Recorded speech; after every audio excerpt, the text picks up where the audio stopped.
성도님들께 이렇게 인사했습니다. 믿음으로 고백하기 원하는데요. 주님만이 우리의 힘이십니다. 같이 인사할까요? 주님만이 우리의 힘이십니다. 주님만이 우리의 힘이십니다. 아멘. 무더운 여름이 지나고 완연한 가을 날씨로 한동안 좀 너무 맑은 좋은 날씨였는데 태풍의 영향으로 비가 온 주말이었습니다. 충청지방은 참 그래도 많이 괜찮았던 것 같아요. 그래도 제주도나 부산 또 영남지방에는 큰 피해를 입었다고 합니다. 아까 집사님께서 기도해 주셨던 것처럼 참 우리나라도 이렇게 작은 나라인데도 불구하고 이런데 그 큰 어떻게 보면 멀리 떨어져 있지만 그렇게 멀리 떨어져 있는 게 아니더라고요. 사실 제가 제일 처음에 단기 선교를 갔던 때가 대학생 때인데 인도네시아를 다녀왔습니다. 네, 그래서 아직까지 뉴스에서나 인도네시아에 대한 소식을 뉴스를 들을 때면 그때 생각이 좀 나면서 이렇게 마음이 짠한 구석이 있어요. 그래서 그 안 좋은 소식과 또 여러 가지 자연 재해로 인해서 참 지구 곳곳에 많은 힘듦이 있지 않는가라는 생각을 하게 됩니다. 또 이런 현상들 또한 뉴스를 듣다 보면 참 인간이 하나님 앞에서 서 있지만 그 자연 하나 어떻게 할 수 없는 정말 너무나 나약하고 연약한 존재가 아닌가를 새삼 느끼게 됩니다. 참 그리고 우리의 인생도 이와 같지 않을까라는 생각을 하게 되는 거죠. 한치 앞을 모르는 우리의 인생길 아니겠습니까? 우리가 모두 함께 걸어가고 있는 인생길이 참 우리가 예측할 수 없는 참 어떻게 보면 파란만장한 인생일 텐데 그 중에서도 특별히 누구보다 중요한 시기를 걷고 있는 지체들이 있는 것 같아요. 고3 수험생과 취업과 큰 시험을 앞두고 있는 청년들이 있습니다. 어쩌면 10월은 누구에게 너무나 기쁘고 어떻게 보면 가을 단풍을 구경해야 될 어떻게 보면 너무나 좋은 날씨일 수도 있지만 그들에게는 참 피말리는 한 달이 아닌가. 외롭고 힘들고 절실히 이게 한 달 남았고 얼마 남지 않은 이 시험을 준비하고 있는데 성도님들께서도 계속해서 우리 다음 세대 특별히 고3 또 청년들을 위해서 기도해 주시고 격려해 주셨으면 좋겠습니다. 그렇다면 우리가 참 이 고단한 인생을 살아가고 있음에도 불구하고 진정한 힘은 과연 어디서 나올까라는 의문이 드는 겁니다. 우리의 힘은 과연 무엇일까요? 우리는 어디에서 힘을 얻을 수 있을까요? 오늘 이 본문에서 우리 공동체의 힘이라는 제목으로 한번 말씀을 나누기 원합니다. 오늘 함께 읽은 본문의 말씀은 사실 너무나 유명한 말씀입니다. 이스라엘 백성들이 수문 앞 광장에 모여서 그 넓은 광장에서 하나님 말씀 앞에 통회 자복하면서 나아갔던 어떻게 보면 진정한 회개가 있었고 부흥이 있었던 경험했던 바로 그 장면입니다. 그렇다면 이러한 부흥과 회복의 역사는 어떻게 이루어지게 된 걸까? 과연 이 장면의 배경은 어떨까? 한번 잠시 살펴봤으면 좋겠습니다. 남쪽은 유다, 북쪽은 이스라엘로 둘로 나뉘었던 이 이스라엘이 계속해서 주변 국가로 인해서 계속 전쟁을 당하게 되고 침략을 당하는데 북이스라엘은 아수르란 나라에 의해서 멸망을 당하고 얼마 가지 않아 남유다도 바벨론이란 나라에 의해서 멸망하게 됩니다. 그래서 주전 586년에 바벨론 왕이었던 느부갓네살 왕이 결국엔 남유다 백성들을 이제 포로로 끌고 가게 되는데 정말 그냥 휘황찬란했던 바벨론의 이 제국도 오래가지 못했습니다. 영원하지는 못했던 겁니다. 주전 539년에 바사, 우리가 알고 있는 페르시아의 왕이었던 고레스가 이 바벨론을 또 멸망시키게 됩니다. 당시에 이 바사 제국은 근동 지역에서 있는 대부분의 지역을 차지하고 있었던 참 큰 강대국이었습니다. 북이스라엘과 남유다를 포함한 이제는 바벨론까지 자신들의 차지가 된 것이죠. 광대한 영토 아래 이제는 이 바사 왕 고레스 지배 아래 다 놓이게 된 겁니다. 바사 제국은 수많은 민족들이 혼합되어 있었다고 합니다. 그래서 바벨론과는 좀 다르게 정치적으로는 유화 정책을 했는데 각각의 그 민족들의 또한 나라들의 관습과 종교들을 좀 인정해주게 된 겁니다. 그래서 많은 것을 허용했던 고레스는 주전 538년에 그 당시 포로 생활을 하고 있었던 이 남유다 백성들에게 자신들의 고국으로 돌아갈 수 있는 특권을 준 것이죠. 기회를 허락합니다. 그냥 보내는 것도 감사하는데 또한 필요한 물자까지 지원해주게 됩니다. 그들이 가서 성전을 짓고 그들의 터전을 짓기 위해서 가게 허락하면서 또한 지원까지 아끼지 않았던 어떻게 보면 선왕이었던 이스라엘 백성의 입장에서는 그런 고레스였습니다. 이 부분을 보면서 역사의 주관자 되신 하나님께서는 바사 왕들의 이 마음을 움직이시고 하나님의 사람들을 곳곳에서 세우시고 준비시키셔서 모든 것이 결국에는 하나님의 뜻 가운데, 또한 선지자들이 예언했던 그 가운데 예언들을 이루어 가시는 것을 우리는 볼 수 있습니다. 정말 우연한 것이 아니라 그냥 한 선한 왕이 했던 베풀었던 은혜가 아니라 하나님의 은혜 가운데 모든 쳇바퀴가 돌아가고 있는 것입니다. 바벨론의 이 포로 생활 70년 만에 결국에는 이스라엘 민족은 자신의 고향, 본국으로 돌아오게 되고 있습니다. 그 많은 인원이 한 번에 돌아올 수는 없었기 때문에 3번에 걸쳐 나누어서 다시 이스라엘로 돌아오는데 1차 귀환은 잘 아시다시피 수룹바벨로, 그 다음에 2차 귀환에는 학사였던 에스라, 그리고 학사 에스라가 3차 귀환에는 오늘 우리가 읽었던 이 느헤미야의 말씀을 쓴 느헤미야가 이스라엘 백성들을 인도하여 오고 있습니다. 스룹바벨이 성전을 건축했던 이 스룹바벨 1차 소환에서는 무너진 성전을 다시 세우는 것이죠. 두 번째는 학사 에스라에는 백성들의 그 신앙을 개혁하게 됩니다. 그리고 느헤미야는 너무나 잘 아시다시피 성전을 건축했던 그 이후에 성벽이 무너져 있었던 것을 52일 만에 이 느헤미야가 성전 외의 성벽을, 그 외곽을 재건하게 되는 것을 알고 있습니다. 무너진 예루살렘을 회복하고 재건하는 일이 참 단계적인 일들이었고 하나님의 뜻 가운데 일사천리로 참 계획 가운데 이루어졌으면 얼마나 좋았을까요? 근데 어떠한 방해가 없이 전혀 정말 시온의 대로가 열린 것처럼 그렇게 하나님의 일들이 이루어진 것은 사실 아니었습니다. 현실 가운데는요, 그 지역에서 이미 살고 있었던 이 사람들이 성전 재건과 또 성벽을 재건할 때 계속해서 집요할 정도로 방해를 하고 계속해서 반대를 했던 것을 봅니다. 그렇게 해서 결국에는 성전 재건 공사는 20년 이상 중단되었던 것입니다. 왕이 바뀌고 이 다리오 왕이 되어서 바사 제국을 통치하던 이 다리오 왕이 되고서야 결국에는 비로소 이 공사가 마무리된 것이죠. 또한 예루살렘 성벽 또한 이 성전이 건축된 이후 70년 만에 그 뒤에야 느헤미야의 지도 아래 기적적으로 51일 만에 재건할 수 있었던 것을 우리는 봅니다. 어떻게 보면 이 성전, 그러니까 예루살렘에 다시 돌아와서 성전을 건축하고 성벽을 재건했던 것이 너무나 긴 여정이었습니다. 하루아침에 일어났던 것도 아니고 하루 이틀 걸려서 끝난 것도 아니었습니다. 너무나 길고 긴 고단한 여정이었는데 마치 우리의 인생도 이런 게 아닌가 생각해 봅니다. 우리가 하나님을 알고 있다는 것, 믿는다는 것, 내가 하나님을 의지하고 신뢰한다는 게 하나님께서 우리에게 모든 것을 허락해 주시는 것만은 아닙니다. 만사형 형통의 삶, 모든 복은 나한테 있는 것, 시온의 대로가 열린 것과 같은 나의 인생길이 펼쳐지는 것은 그랬으면 좋겠지만 사실 아닐 때가 참 우리 현실 가운데는 많이 있습니다.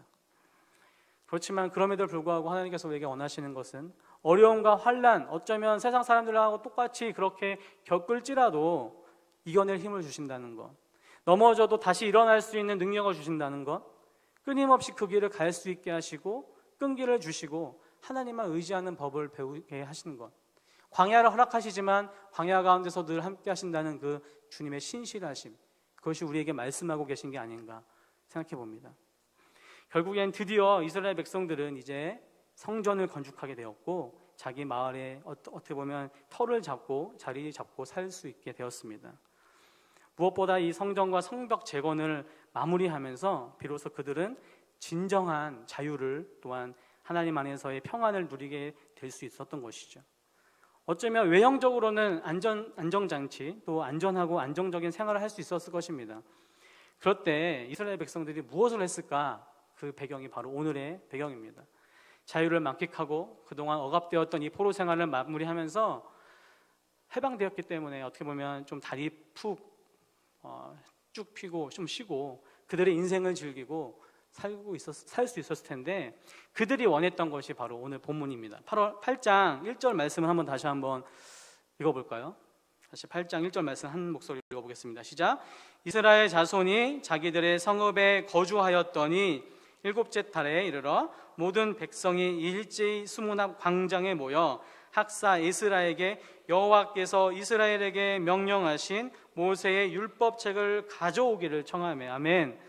이스라엘 백성들이 원한 것은요, 어떻게 보면 자신들의 외형적으로는 모든 것을 갖추고 점점 완성되어 가고 있었지만 아마 그 마음 가운데는 마음속 그 깊은 곳에는 공허했던 것 같아요. 그들은 본질을 찾기 시작한 겁니다. 모든 외형은 갖추고 평화와 평안에 평상은 있었지만, 현상은 있었지만 정작 그들은 말씀이 부족했던 겁니다. 말씀에 대한 갈급함이 필요했던 겁니다. 우리 인생도 이와 같습니다. 돈과 명예와 권력과 세상의 모든 것을 다 가진다고 한들, 또한 남부러울 것이 없이 부귀영화를 누린다고 한들 정작 그 안에 예수 그리스도가 없다면 그 인생은 공허한 인생일 뿐입니다. 늘 부족하고 허전하고 만족이 없는 결핍의 상태가 바로 그것이죠. 세상의 어떠한 것과 어떠한 기쁨, 세상의 어떠한 것들로 채울 수 없는 것이 예수님의 그 빈자리인 것입니다. 하지만 비록 나에게 부족한 것이 좀 있을지 몰라요, 지금. 그리고 좀 지금은 미완적인 단계고 미완성인 것 같고 너무나 부족하고 연약한 것 같지만, 풍족하지도 않고 가진 것도 좀 없는 것 같지만, 비록 없는 게 너무 많을지라도 그 안에, 내가 예수 그리스도가 내 안에 있다면, 정작 예수 그리스도가 나에게 있다면, 그분과 함께하는 인생이라면 이미 전부는 우리에게 있는 것입니다. 믿으십니까? 우리가 이 풍성함에 좀 빠져 있었으면 좋겠습니다. 나의 어떠한 상황들 가운데, 환경들 가운데 없는 것들을 묵상하는 게 아니라 내 안에 계신 그리스도를 묵상하며 충만함으로 나아가는 저와 여러분들에게 소원합니다. 이제 이스라엘 백성들은 수문학 광장에 모여서 학사 겸 제사장이었던 에스라에게 모세 율법책을 좀 가져와 달라라고 청했습니다. 우리가 좀 주목해 봐야 할 부분이 여기가 아닌가 생각합니다. 모든 것이 백성들의 요구에서부터 시작되었다는 것이죠. 에스라나 느헤미야가 이제 우리가 성전을 건축하고 성벽도 재건했으니 여러분 모이십시오, 하나님의 말씀이 필요합니다 하면서 사람들을 앉히고 모이고 했던 게 아니라, 그렇게 시작되었던 게 아니라 백성들의 그 마음 가운데 하나님에 대한 그 마음, 하나님에 대한 그 갈급함 가운데 먼저 찾아가서 에스라, 이 모든 백성들이 모였다고 하죠. 에스라에게 하나님의 말씀, 율법을 우리에게 알려달라, 읽어달라라고 계속해서 요구하고 있는 것입니다. 얼마나 놀라운 일입니까? 얼마나 도전되는 장면인지 모르겠습니다. 제가 사역을 한 지 어느 정도 10년이 돼 가는데 성도님들께서는 계속 바쁘시더라고요. 10년 전에도 바쁘시고 지금도 바쁘시고 앞으로도 바쁘실 텐데 잘 압니다. 너무 힘들죠. 살아가는 게 참 쉽지만 않습니다. 근데 너무나 익숙한 장면, 사역의 장면은 이런 거 아닙니까? 사역자들이 이제 제자 훈련을 하니까 리더 모임 하자, 얘들아, 성경 공부하자, 기도 모임 한다, 기도 모임 하자, 모임은 계속 만들고 거기에 계속해서 사람들을 채워야 하는 이 사명감이 없지 않아 있는 것이 아닌가. 이 부분은 사역하는 저에게선 너무나 뭐랄까 이상적이면서도 원하는 장면이 아닌가. 사역자나 어떤 리더들이 그냥 와라 하자 해서 결국 한 명 한 명 모아서 이렇게 앉혀놓는 게 아니라요, 그냥 그 안에서 예수님에 대한 목마름 가운데 모인 겁니다. 그러면서 리더에게, 어떻게 보면 목회자에게 먼저 하나님의 말씀을 우리에게 달라고 말씀하고 있는 것이죠. 이스라엘 백성들은 무엇보다 하나님 말씀에 목말랐습니다. 갈급했습니다. 저는 우리 월평동산 교회 성도님들 한 분 한 분이 이러한 말씀에 대한 갈급함이 있기를 소원합니다. 그럴 때야 진정한 회복과 또한 부흥과 기쁨과 정말 우리 교회가 다시 한번 살아나는 역사가 일어날 줄 믿습니다. 그 간청에 에스라는 참 기쁨으로 응답했을 거라 생각해요. 8장 2절, 3절의 말씀 한번 다시 한번 읽어볼 텐데요. 8장 2절, 3절 그런 의미에서 한번 다시 우리가 머릿속에 생각하면서 읽어봤으면 좋겠습니다. 한번 읽어보겠습니다. 시작. 일곱째 달 초하루에 제사장 에스라가 율법책을 가지고 회중 앞 곧 남자나 여자나 알아들을 만한 모든 사람 앞에 이르러 수문학 광장에서 새벽부터 정오까지 남자나 여자나 알아들을 만한 모든 사람 앞에서 읽음에 뭇 백성이 그 율법책에 귀를 기울였는데 더욱더 놀라운 일들이 생긴 겁니다. 먼저 자신들이 그죠? 자원해서 하나님의 말씀을 듣고 싶다, 율법책을 우리에게 달라 얘기했는데 거기서 끝난 게 아니라 더 놀랄 노자는 남자나 여자나 알아들을 만한 모든 사람이 같이 있었다는 거예요. 어떻게 보면 이 전 세대가 함께 하나님 말씀 앞에 있었다는 겁니다. 여기서 굳이 남자와 여자 이렇게 일일이 연유했던 이유가 무엇일까요? 사실 율법만 해도 남자들만 이 절기나 어떠한 모임에 참석할 수 있었던 것이 당시의 상황이었기 때문에 굳이 남자와 여자 또 어린아이와 이렇게 콕콕 집어서 얘기하는 것은 어떻게 보면 강조하고 있는 것이겠죠. 모든 세대들이 다 함께 모여서 전 세대가 연합함으로 하나님 말씀 앞에 서 있는 것입니다. 더 놀라운 것은 새벽부터 정오까지라고 합니다. 새벽이 몇 시부터는 정확하지 않지만 최소한 6시간 되지 않겠습니까? 적어도 6시간 이상 하나님의 말씀을 한두 명도 아니고 어른만도 아니고 남자만도 아니고 모두가 하나님의 말씀 앞에 있었습니다. 에스라가 율법책을 가지고 회중들이 이제 특별히 제작한 나무 강단에 서게 됩니다. 그 부분이 4절이죠. 본문에서는 특별히 지은 나무 강단이라고 되어 있는데 다른 번역본들을 좀 찾아보니까 임시로 만든 높은 나무 단이라는 번역도 있더라고요. 그러니까 오늘날에 잘 짜여진 광대상, 나무 강대상처럼 좀 멋있는 그런 곳은 아니었던 것 같습니다. 어떻게 보면 너무 높은 나무 단에서 어떻게 보면 급하게 만들었을 수도 있지만 그런 곳에서 에스라가 서 있습니다. 그런데 혼자 있던 것이 아니라 오른쪽에 6명, 또 왼쪽에는 7명의 13명의 동역자들이 이 4절에 나와 있죠. 함께 서 있던 이 레위인들, 그들은 에스라가 낭독하는 율법을 백성들이 이해하기 쉽도록 돕는 역할을 했습니다. 당시에 몇 명이나 모였을까 한번 생각해 봤으면 좋겠습니다. 적어도 우리보다 많았을 것 같아요. 전 세대가 그 이스라엘 백성들이 모였는데 수백, 수천, 아니 그 이상 한 수만 명이 모였을 텐데 마이크가 없었습니다. 당시엔 아시죠, 여러분? 네. 마이크도 없었고요. 그냥 수많은 사람들이 그냥 좀 높은 곳에서 나무 강단에서 에스라가 율법책을 읽는데 들렸겠습니까, 뒤에서? 그리고 당시에 율법책은 히브리어로 되어 있었고, 그리고 일반 사람들 당시에 썼던 이 일반 언어는 아람어였기 때문에 아마 에스라가 히브리어로 막 이렇게 슐라슐라 읽으면 애들도 그렇고 많이 못 들리지도 않을 뿐더러 뭔 말 하는가 아마 했을 겁니다. 그 일을 위해서 돕는 사람들이 아까 얘기했던 그런 사람들이죠. 옆에서 낭독되어질 때 말씀에 대해서 얘기해주고 들리게 해주고 해석하게 해주고 했던 사람들이 바로 이 옆에 있었던 이 레위 사람들이었습니다. 그럼 이 말씀에 대한 반응을 한번 찾아봤으면 좋겠는데요. 5절, 6절인데 한번 5절, 6절을 다시 한번 읽어봤으면 좋겠어요. 한번 같이 읽어볼까요? 시작. 에스라가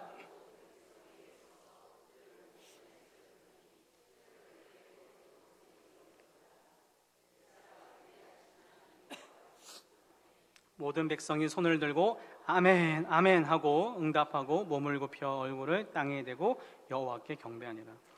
아멘. 말씀을 낭독할 때 자리에 서서 하늘로부터 내려온 하나님의 말씀을 들었습니다. 에스라가 책을 펼 때 일제히 자리에 일어났고요.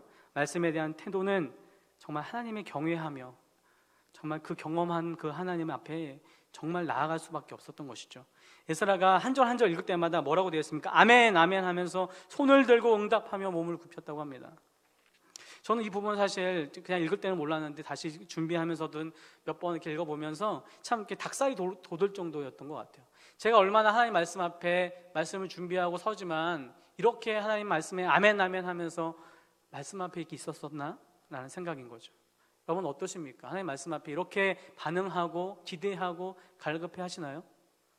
하나님 말씀이 한번 선포될 때 한 줄, 아니 한 단어가 선포될 때 그 단어 가운데 정말 그 앉아서 있을 수 없는 그런 기쁨, 그리고 그 말씀이 아멘으로 화답하면서 그렇게 살겠다고 결단하는 그런 모습들이 사실 우리에게는 얼마나 있는가 생각해 봐야 될 것입니다. 지금도 유대교에서는 랍비가 토라를 낭독할 때, 그리고 미국에서는 가끔 저는 참석하지 못했지만 이렇게 듣는 걸로는 성경 본문을 읽을 때 같이 일어서서 하나님께서 주시는 말씀이라 얘기하고 읽는 것을 봅니다. 우리가 말씀을 대하는 태도를 좀 점검해 봐야 될 것 같아요. 제가 어렸을 때만 해도 이 성경책 자체를 신성시했다기보다 함부로 하지 못하게 교육을 받았거든요. 성경책 비고 자는 건 말도 안 되는 거였고, 함부로 이렇게 발로 넘어다니지도 않게 하고 그랬던 것 같습니다. 제가 어렸을 때만 해도. 근데 사실 이게 제가 이제 유초등부와 청년부 하지만 요즘 성경책은요 갖고 다니지도 않잖아요. 그냥 지금도 청년부실이나 유초등부실이 이렇게 널브러져 있고 제가 이렇게 막 하고 있는데, 가끔 우리가 얼마나 하나님 말씀, 그렇게 성경책 자체가 신성하고 위대하고 책 자체가 그게 아니라 그만큼 하나님의 이 말씀을 우리가 어떻게 대하고 있는가 한번 우리가 점검해 봐야 될 때가 아닌가 생각합니다. 근데 에스라가 지금 참 재미있는 거는 어떤 좋은 말, 또 화려한 말, 수많은 예화와 듣기 좋은 설교를 하고 있는 게 아니라 그냥 하나님 말씀을 읽었다는 겁니다. 그저 하나님의 말씀을 읽기만 했습니다. 그리고 그 뜻이 해석이 되도록 옆에서 도왔던 겁니다. 저는 확신합니다. 하나님 말씀은요, 그 자체만으로도 능력이 있습니다. 믿으십니까? 그 자체가 말씀이고 충분합니다. 제가 지금 설교하는 입장에서 지금 좀 이렇게 발 하나 이렇게 빼는 것처럼 느끼실지 모르지만 설교하는 자로서 항상 부담이죠. 하나님의 말씀이 어떻게 말씀이 되어지는가 잘 전달하고 이렇게 준비하고 기도하면서 서지만 사실 성경책 자체가 하나님의 말씀이에요. 그래서 여러분께서 성도님께서 집에서 읽고 정말 그 묵상할 때 하나님께서 말씀하십니다. 화려한 어떤 수사어구와 설교와 그러한 것들 이전에 하나님 말씀은 말씀이시기 때문이죠. 우리는 설교 홍수 시대에 살고 있습니다. 가만히 있어서 스마트폰으로 전 세계의 방송을 다 들을 수 있습니다. 그런데 얼마나 어떻게 보면 너무나 쉽게 말씀에 접하고 있지만 우리가 하나님의 말씀을 정말 나의 말씀으로 그리고 정말 경외함으로 정말 이렇게 대하고 있는가, 그 말씀 앞에 갈급함으로 나아가고 있는가 라는 것은 어떻게 보면 우리 지금도 그렇지만 계속해서 다음 세대들이 참 고민해야 하고 싸워야 할 문제인 것 같습니다. 1차적으로 저와 같은 설교자의 책임이 크겠죠. 그래서 설교자를 위해서 기도 많이 해주셔야 됩니다. 저도 너무 설교하기가 힘든 거예요, 준비하는 게. 일주일에도 몇 번씩 설교해야 하시는 이 담임 목사님, 부목사님이나 참 힘드십니다. 기도 많이 해주셔야 될 것 같고요. 두 번째는 그런 거죠. 청중들에게 오늘의 이런 모습이 있었으면 좋겠다라는 생각을 하는 겁니다. 말씀을 사모하고 말씀 자체를 듣고 알아가려고 하기보다는 어떻습니까? 생활의 지혜, 또한 처세나 실용적인 말씀, 또한 축복의 말, 그리고 그래 일주일 동안 힘들었는데 그래 힘내라는 말, 뭐 그런 말, 듣기 좋은 말 하면 좋잖아요. 근데 성경에서 그런 말씀도 분명히 있지만 아닐 때도 많거든요. 사도행전의 마가의 다락방에서 베드로의 설교도 그랬습니다. 초대교회의 설교들도 그랬습니다. 예수님께서 하신 것들, 행하신 행적들, 그 말씀 자체로가 설교가 되었던 겁니다. 새로운 것이 아니었어요. 성도 여러분, 하나님 말씀을 가까이 하시고 말씀의 능력이 있는 것을 잊지 않으시기 바랍니다. 한국교회가 세상으로부터 손가락질 당하고 타락하게 된 많은 이유와 원인이 있는데 이런 원인이 또 있습니다. 제 한 말이 아니라 많은 학자들이 얘기한, 또 목회자가 얘기한 말인데, 한국교회의 타락은 설교 강단의 타락에 있다. 첫째는 하나님의 말씀이 말씀되게 때로는 청중을 떠나서 하나님의 말씀이 온전히 전해지게 해야 하는 설교자의 문제고, 두 번째는 청중들이 하나님의 말씀을 말씀으로 안 듣는 거죠. 자기가 원하는 말씀을 듣고 내가 복음이 돼서 내가 가감하고 내가 취하고 싶은 것만 취하는 것이죠. 우리는 하나님 말씀 앞에 정말 때로는 그 말씀이 나의 심령을 찔러 쪼개고 정말 힘들어도 그 말씀 앞에 정말 무릎 꿇고 정말 나아갔으면 좋겠어요. 마지막으로 이제 또 한 번 그 말씀 앞에 서서 일어나서 손을 들고 아멘 아멘 외쳤던 그들이 두 번째 또 현상들이 나오는데요. 9절 말씀 한번 읽어볼까요? 9절 말씀, 하나님 말씀 가운데 회중들은 어떠한 반응을 했을까? 9절입니다. 한번 읽어보겠습니다. 시작. 백성이 율법의 말씀을 듣고 다 우는지라 총독 느헤미야와 제사장 겸 학사 에스라와 백성을 가르치는 레위 사람들이 모든 백성에게 이르기를 오늘은 너희 하나님 여호와의 성일이니 슬퍼하지 말며 울지 말라 하고. 아멘. 하나님의 말씀이 그들에게 전해졌을 때 말씀을 받은 백성들은 자신의 죄, 또 조상들의 죄, 그들의 역사 가운데 그들을 돌아보면서 울었습니다. 하나님의 말씀을 통하여 자신들의 포로가 되어서 이제 모든 어떻게 보면 여정을 끝내고 그곳에서 다시 한번 울게 된 것이죠. 이 부분을 보면 단회적인 감정적인 부분만은 아니었던 것 같아요. 왜냐하면 그 이후에 8장 이후나 9장에서 계속 보면은 그들은 다시 계속해서 모여서 하는 것은 결단하며 금식하며 붉은 배를 입고 티끌을 무릅쓰고 회개했습니다. 이방 사람들과 절교하면서 자신들의 죄뿐만 아니라 조상들의 허물까지를 통해 자복했던 것이죠. 말씀을 듣고 그냥 귀로만 듣고 감정적으로는 그럴 수 있잖아요. 우리가 잘못했지 회개해야지 다시는 그렇게 살아가지 말아야지. 다시는 그렇게 하지 말아야지. 할 수 있었어요. 근데 거기서 끝난 게 아니라 그 이후에 행함이 있습니다. 진정한 회개는요, 말씀을 듣고 적용하면서 그 말씀대로 살아갈 때, 행동으로 이어질 때 진정한 믿음이 생기는 겁니다. 이스라엘 백성들은 그렇게 했던 거죠. 근데 너무 재미있는 게 마지막인데, 마지막 10절에 제가 읽어드릴게요. 그 울고 있는 백성에게 느헤미야가 이렇게 얘기를 하더라고요. 느헤미야가 10절입니다. 느헤미야가 또 그들에게 이르기를 너희는 가서 살찐 것을 먹고 단 것을 마시되 준비하지 못한 자에게는 나누어 주라. 이날은 우리 주의 성일이니 근심하지 말라. 여호와로 인하여 기뻐하는 것이 너희의 힘이니라. 여러분, 우리의 힘은 여호와로 인하여 기뻐하는 것입니다. 이 말씀 가운데 반응했던 그들은 삶 가운데서 행했고, 자신으로 끝났던 게 아니라 계속해서 준비하지 못한 자들과 나누었던 것, 복음은 그렇게 흘러가는 거 아니겠습니까? 우리에게 신앙의 표준을 잘 정리하는 소요리 문답 1번은 이겁니다. 사람이 제일 되는 목적이 무엇인가? 답은 하나님을 영화롭게 하는 것, 그리고 영원토록 그를 즐거워하는 것이다.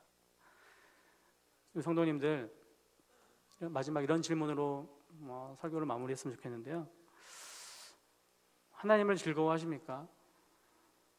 여호와로 인하여 기뻐하십니까? 그것이 우리의 힘입니다.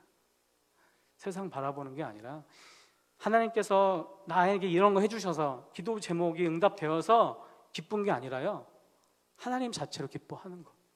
그분이 나의 주인이 되주시고 나의 구원자가 되시고 나를 홀로 두지 않고 함께 하신다는 것, 내가 너와 함께 한다는 임마누엘 하나님께서 지금 나와 함께 하신다는 것, 그 기쁨 안에 우리가 나아갔으면 좋겠습니다.